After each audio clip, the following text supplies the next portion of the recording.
In today's news, armed robbery at Virgin GORDA restaurant.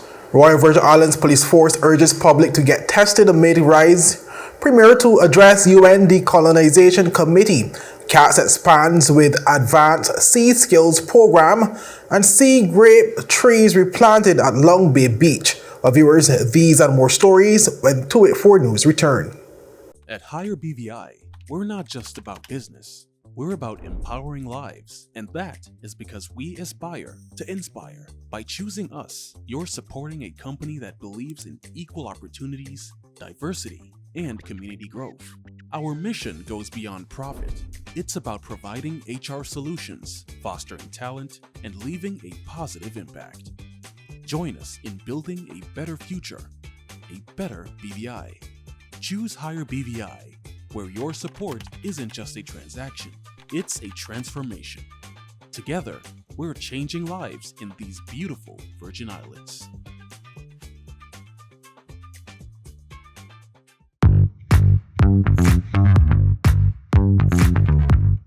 Hi, my name is Judy, VI Motors Operations Assistant, and today I'm here with Ding, one of our mechanics, and we are going to show you how you can check your engine oil level, as it's an essential part in maintaining your engine's health. First, let's pop the hood. Here's the oil dipstick.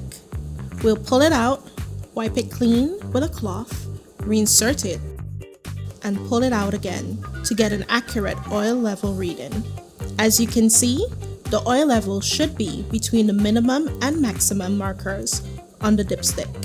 If it's below the minimum, it's time to add some oil. Checking your oil level is simple yet a crucial task. Make sure to do it regularly to keep your engine running smoothly. And remember, if you're not sure about your vehicle's specific oil requirements, always consult your owner's manual or a professional mechanic at VI Motors. We offer a diverse range of top quality engine oils, so visit us at Dove's Bottom or our location at Patch Point, Virgin GORDA, or call us at 494-2496 or visit us on our website at www.vimotors.com. Welcome viewers to the Monday, June 10th edition of 284 News. I am Kamal Haynes, bringing you the latest out of the British Virgin Islands. Well, thank you so much for joining us. Leading today's news, the Bath and Turtle restaurant on Virgin GORDA was the target of an armed robbery on Friday, June 7th. The Royal Virgin Islands Police Force confirmed the incident, noting that it occurred shortly after 8 p.m. Police said initial findings found that a lone gunman escaped on foot with $250 from the restaurant's daily earnings and noted that they are currently seeking witnesses. Officers are appealing to the public who may have seen a suspicious person or have any information relating to the incident to contact Crime Stoppers at 800-8477 or reach out to the Royal Virgin Islands Police Force Intelligence Unit at 368-9339. The police is also assuring residents that all information will be kept confidential.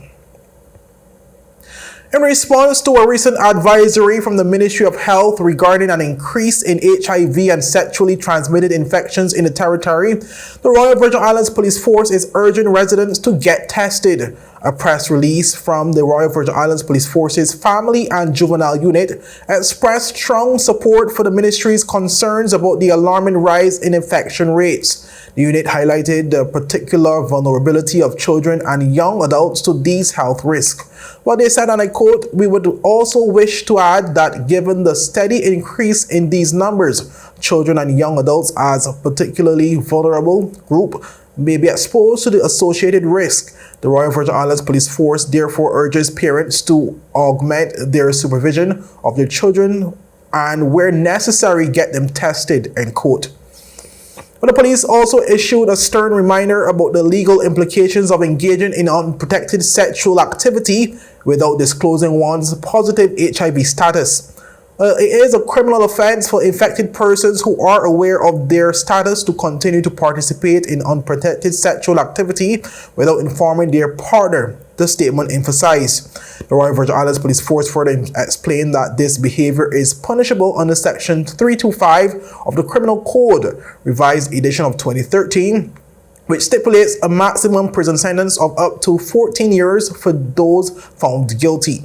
What they said, and I quote, "In keeping with the Ministry of Education's advisory, the RVIPF urges members of the public to get tested and act responsibly to avoid serious criminal liability," end quote. But this appeal comes at a critical time as the health authorities work to mitigate the spread of HIV and STIs within the community. Residents are encouraged to utilize local health services for testing and to engage in safe sexual practices to protect themselves and others. Well, moving on, viewers, Premier Dr. the Honorable Natalia Wheatley is preparing to deliver a statement during the upcoming June substantive session of the United Nations Special Committee on Decolonization. The Premier made the announcement during a recent press conference. My administration's international advocacy efforts will continue in New York, where I will make a statement at the June substantive session of the Special Committee on Decolonization at UN headquarters. I'll reinforce the message my special envoy delivered on my behalf at the Caribbean Regional Seminar on Decolonization in Venezuela, that the UN system must work more closely with overseas territories to support our development and encourage the administering powers to provide the support and access to climate finance needed to build climate resilience and sustainable development. In addition, Wheatley provided an update on the long-awaited official visiting mission of the UN Decolonization Committee to the British Virgin Islands, revealing the delegation will be in the territory from July 15th to 17th, 2024. The BVI formally requested the official visiting mission early this year, with the UN Decolonization Committee approving the request as part of its 2024 work program. This development was initially announced by Premier Wheatley back in March. I'm also pleased to announce that the Special Committee visiting mission to the Virgin Islands will take place from the 15th to the 17th of July. They will assess the situation on the ground as we consider our constitutional future. The official visit aims to allow the UN committee to directly assess the situation and aspirations of the people of the BVI regarding decolonization, self-determination, and the territory's advancement towards a full measure of self-government. This aligns with relevant UN resolutions on these matters. Premier Wheatley's upcoming statement before the C24 in June provides an opportunity to outline the territory's position and desires ahead of the visiting mission's arrival in July. Both the Premier's address and the committee's visit carry significant weight as the Virgin Islands continues its long-standing constitutional review process to determine its future self-governance goals and relationship with the United Kingdom. Well, viewers, up next, more news from across the BVI. Start the year off with more. More speed, more downloading, more savings, and more fire. CCT Fire Fiber Internet gives you the speed you need to keep the whole family connected. Packages starting at $119 with speeds from 300 megabytes per second, super fast, unlimited downloads, even more reliable connectivity, plus free live streaming TV for the family to enjoy. Sign up for the absolute best fiber internet service in the BVI, CCT Fire, and pay no installation fee. Plus, get CCT Live TV for free. You deserve more. Get more with CCT. Life Unlimited. Some claim that the age of a true gentleman is far behind us, but we disagree. He may appear in different guises today, but the values and ideals that make him a gent still stand. The Art of a Distinguished Gentleman by yours truly, Ron Grant, presents Season 6. Introducing Sheldon Frett, actor, film producer, writer. Daylon Vantapool, entrepreneur. Terrence Neal, creative director. Chad George, entrepreneur. Humphrey Liu, financial services professional. Jamali DJ Molly Thomas, sales manager. Kai DeCastro, entrepreneur. Dean the Sportsman Greenaway, journalist. St. Clair Steady Fleming, entrepreneur. Devon Cowell, brand specialist. Robert Green, footballer. And Rick S.S. Grant, author, The Art of a Distinguished Gentleman, coming June 5th, exclusively on 284 Media, inspiring a generation of greatness.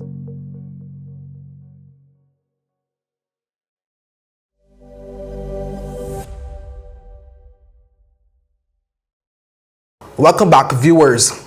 The long-running Basic C Skills program offered by local nonprofit kids and the CBVI has taken another step forward by introducing an advanced curriculum for returning students. Former CATS Assistant Director Brian Liverpool recently weighed in on this significant expansion of the initiative. Liverpool, who was heavily involved in the developing and running the Basic C Skills program over the years, stressed the importance of creating more opportunities for participants to further their marine education. So now we're doing 28 to 30 students, depending on registration, a week. So we went from a 20 plus program to graduating with kids over 100 students for the summer. The problem, or what we ran into with that, is that we have a lot of reoccurring students, kids that really love it, really love the program, really engaged, but we recognize that we needed to make the program better. If they come back doing the same thing, after a while, we're going to lose those students. So it's making it rich, for lack of a better word, making it better. So we go more in depth. We emphasize more. In that week, National Week, we pretty much skim the surface of topics that we deem necessary to prepare our young people. But then we go more in depth now for the advance. Currently, we can only do 14 students. Okay. But we've definitely seen registration for more than 14 students. So we know for sure there's a need for the program. And I'm looking forward to see how it's going to evolve next year. The new advanced program allows returning students to build upon the fundamentals by delving deeper into topics. He urged the BVI community to continue supporting the CATS mission, which has impacted thousands of children since its inception. Participants, or partnerships, donations, and volunteer involvement remain critical for the program's success. You can reach out to myself or Julie. Once you hit Facebook, Facebook is probably the quickest and simplest way, but you can also, on our webpage, you should see all contact information also. You should see Julie contact information, my contact information, John Lewis, our chairman, Tom and Barbara Gorka, one of our founding members, or the founding members. So there's anyone you know in CATS. Once you reach out, we'll gladly we accept monetary donations or even bodies. If you're one of, you have the skill, you're a captain or something, you just want to come by and just pass some of your knowledge on, we more than welcome you to come by anytime during the week during our program to share that knowledge. It's amazing giving back to the community. It's just one of those things you just can't put a price on. The advanced program is being rolled out this summer, with CATS promoting it alongside the still-running Basic C Skills course. Registration is currently open for both programs.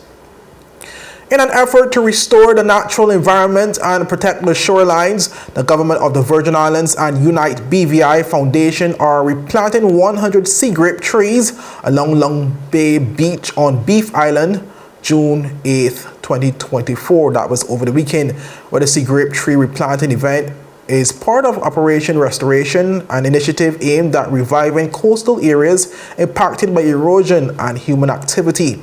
The first 20 of the SEAGRAPE trees were ceremonially planted and named after significant community members from the 7th and 8th districts to honor their contributions. The persons honored were Francis Letsom, Bertrand Oshasha Etz Letsom, Adelia Potter Letsom, Ken George, Richard Stout, Obed Malone, Claudia Fret Letsom, Stanley Gordon, Howard Crabb, Leslie Malone, Willard Wheatley, Richard Collingfield Penn, Caris Maxwell Penn, Bem and Clotilda Olinda Penn, Arthur Potter, Walter Boswell Penn, John Varlack, Claremont Floyd Davies, Jenny Wheatley, Dr. Quincy Letsom, and Herman Thomas.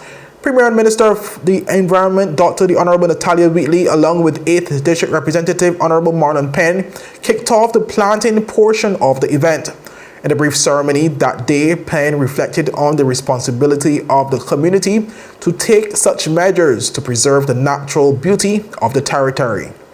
We have been blessed and gifted through nature and by God this beautiful that we have here at this Long Bay Beach. And when you're gifted something, you have a responsibility to preserve it, to make sure that you maintain it for generations to come. And I want to commend Angela Penn Bonnet and her team for the work they've been doing to try to maintain this edifice. When I look back on the last 7 years, particularly when we had Hurricanes Irma, Maria, which really devastated this beach, wiped out much of the vegetation and much of the wildlife that we had on this beach. But what I saw with Irma and Maria gave us an opportunity, and that opportunity is threefold. One was an opportunity to introduce commercial activity on this beach in a managed way so that persons from our community could monetize this beautiful beach and make a living off of this beach in a managed, controlled environment. It also gave us an opportunity to start the conversation again about conservation. It gave us an opportunity to really reset the button to say, look, we have this facility, this beach that we've been gifted. We have to ensure that we preserve it, maintain it for future generations. And I think we've had, through Angela and her team, a territory and the community, the Eastern Island community, in terms of what the plans are for this beach long term and in the short and medium term. I want to ask all of us, let us work collaboratively on this, because at the end of the day, this is our beach. We all have to work to ensure that it's maintained, for not just for us who are living here today, but for generations to come. Premier Wheatley shared similar sentiments, stressing the need to preserve the beaches for future generations of Virgin Islanders. And what a wonderful way of preserving and recognizing that legacy with the planting of these trees. And I want to congratulate the ministry for the initiative. And I also want to congratulate Angela, who has spearheaded this and has a great deal of passion for this project. And perhaps the last thing I'll say before I read the names is that we certainly have a duty to preserve this beach that all of us grew up loving. If you look at a beach like King Garden Bay that has a lot of commercial activity on it, you would notice that there's some erosion of the beach. You would notice right in front, for instance, of Quito's business is barely any beach left there. And part of that is because of not having that tree line that helps to keep the sand together so the waves won't wash away. The SEAGRAPE line is extremely important to the environmental preservation of the beach. And we have a beach management plan which has sought to balance the commercial aspects of the beach with the environmental and also with the recreational aspects so that we can continue to enjoy the beach. Grade 5 students and parents from Willard Wheatley and Francis Letson Primary Schools joined the tree planting efforts with support from the Rotaract Club of Tortola. Well, moving on, viewers, a significant achievement was recently recognized at His Majesty's Prison in the British Virgin Islands, where staff collectively completed over 1,300 training hours since the start of 2024. A special reward and recognition service was held to honor this educational milestone, where the learning curriculum covered critical and crucial areas such as officer training, officer safety, first aid entry-level prison officer training, and supervisory management. Where this concentrated training push reflects a joint effort by the Ministry of Health and Social Development alongside the prison leadership to increase professional development opportunities for officers. Superintendent J. Kendall expressed pride in his team's dedication, calling it a part of a mission of the change and improvement aimed at transforming perceptions about the prison through professionalism, public service, and inmate rehabilitation. What they said, and I quote, "The objectives we've achieved provides a head start on the COI recommendations, which is a positive development," Kendall stated. He thanked the Permanent Secretary, Governor's Office, Overseas Justice Program Team, Royal Virgin Islands Police Force, and BVI Red Cross for supporting the training efforts. The event also recognized a principal officer retiring after 38 years of service to the Crown and Virgin Islands. Kendall said that this long tenure exemplifies the dedication found within the local prison service staff. Additionally, Evitra Simmons Ogonsakin was congratulated on her promotion to Principal Prison Officer, marking the first female manager grade position at His Majesty's Prison Balsam Gut on a permanent basis. Well, up next, we turn to the world of sports. At Partners for Kids, your child's health and happiness are at the heart of everything we do. We've been the trusted medical home for children and adolescents up to 18 years old. And now, we are excited to welcome a new member to our family of healthcare professionals. Introducing Dr. Aisha Maxwell, our new family practitioner. Dr. Maxwell brings a wealth of experience and deep passion for pediatric and adult care, ready to join our team in providing first-rate health services to your family. At Partners for Kids, we believe in a collaborative approach to healthcare. With partners in occupational therapy and clinical psychology, Partners for Kids, where caring is just the beginning. Visit us at Road Reef Plaza, Tortola, open Monday to Friday, 8 a.m. to 5 p.m. Call us at 284-444-5437 or reach out at info@partnersforkids.com to learn more. Angie, how can I get my claims paid quick? Rent's due next week. CG processes 99% of claims within 5 days. Remember when I was hang gliding with those goats? I caught a gust of wind and flew right into a moving car. Every appendage was in the cast, and they paid fast and fairly. That's what I get for trusting a man with a mustache and an eye patch. Now I gotta go. I'm meeting the guy who bedazzled my toes. 99% of claims are processed within 5 days. CG Insurance. Good like that. Well, welcome back, viewers, and thank you so much for sticking with us. Our national record holder and Olympian athlete Eldred Henry placed first in the shot put at the USATF San Diego Imperial Association Championships and High Performance Meet in San Diego, California on Saturday. Henry achieved a remarkable best distance of 19.03 meters to claim victory, continuing his impressive form in the 2024 track and field season. This marks Henry's third appearance this season, following another first-place triumph at the Tucson Elite Classic at the University of Arizona on May 7th, where he registered a distance of 19.53 meters. His consistent performances underscore his drive to qualify for the 2024 Olympic Games in Paris. Also at the San Diego meet, Olympian Chantal Malone participated in the long jump, achieving a leap of 6.52 meters, which placed her 7th overall. The event was fiercely contested, with American Monet Nichols taking the top spot with an outstanding jump of 7.04 meters. Malone, like Henry, is striving to qualify for the Paris Olympic Games, seeking to bring glory to the BVI through her talent. In the realm of sailing, laser sailor Tad Letsom showcased his skill at the 2024 ILCA North American Championship. Representing the Royal BVI Yacht Club, Letsom secured an impressive 4th place out of 57 contestants, finishing with a total of 47 points. His performance included 2 second-place finishes in races 7 and 8. The championship was won by American Daniel Esquidero, who amassed a total of 21 points. Letsom, alongside Kyra McMaster, remains the only 2 athletes from the BVI to have qualified for the Olympic Games so far. At the collegiate level, several BVI athletes have also made noteworthy contributions. Diamante Gums concluded his tenure with the Northwestern State University Demons by placing 19th in the NCAA Division I Championships discus throw, achieving a best throw of 55.07 meters. And meanwhile, sprinter Jaleel Kroll competed in the men's in the men's 200-meter event at the NCAA Championships, finishing 24th overall with a time of 20.99 seconds in Heat 3 of the preliminaries.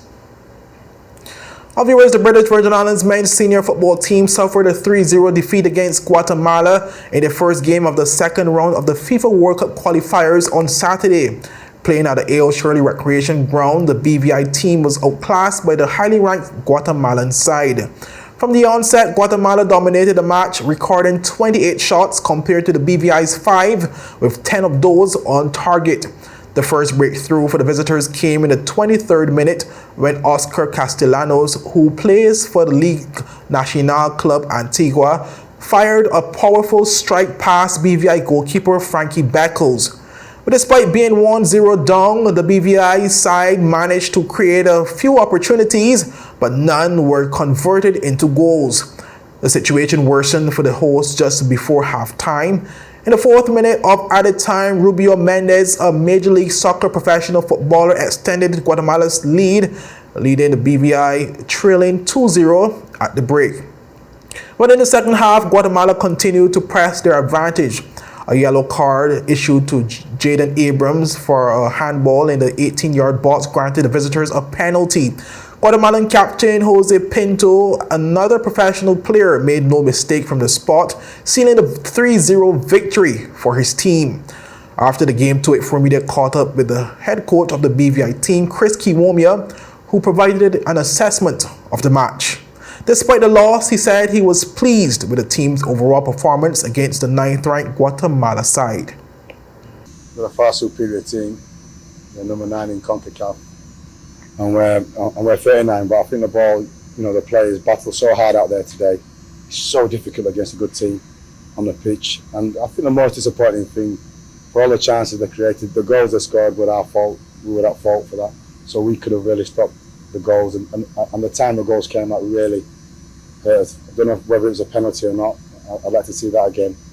But if you score just before half-time and just after half-time, it's really difficult. But fair play to the players. They stuck to their plan. They waited for that counter-attack. And there was 1 or 2 situations where we could have really done it. I had a couple of scary moments. But overall, a really good performance. And, we're building. The players are building confidence. If you'd told me a couple of years ago we'd be playing against Guatemala on the pitch here and only beat us 3-0, I'd have taken it. But we can go away from this game, take a lot from it and learn from it. We had young players out on the pitch. We were playing against some professional footballers who were playing in the MLS and all over. So yeah, really pleased with the performance and just disappointed on 1 or 2 little bits, but cannot fault the players for anything, not for lack of effort. When questioned about the appearance of the team's fitness, Coach Chris noted that the majority of his team have daily jobs outside of football, unlike other teams such as Guatemala, who has a roster stacked with professional players who are paid a salary to play the sport. I think this is where we have to try and realise a lot of my players work. They only train twice a week. So it's hard, work is their living, not football. While on the Guatemala team, their profession is football. So, you've got to remember what the players are doing and what they're giving. And they're doing their best to get fit. But like you say, fitness is of paramount importance for the players. And it's something that myself and the coaches and the players we speak about. We have Zoom calls and we're trying to get better. Rome wasn't built in a day. So, we go back to the drawing board and listen, we've got another difficult game coming Tuesday.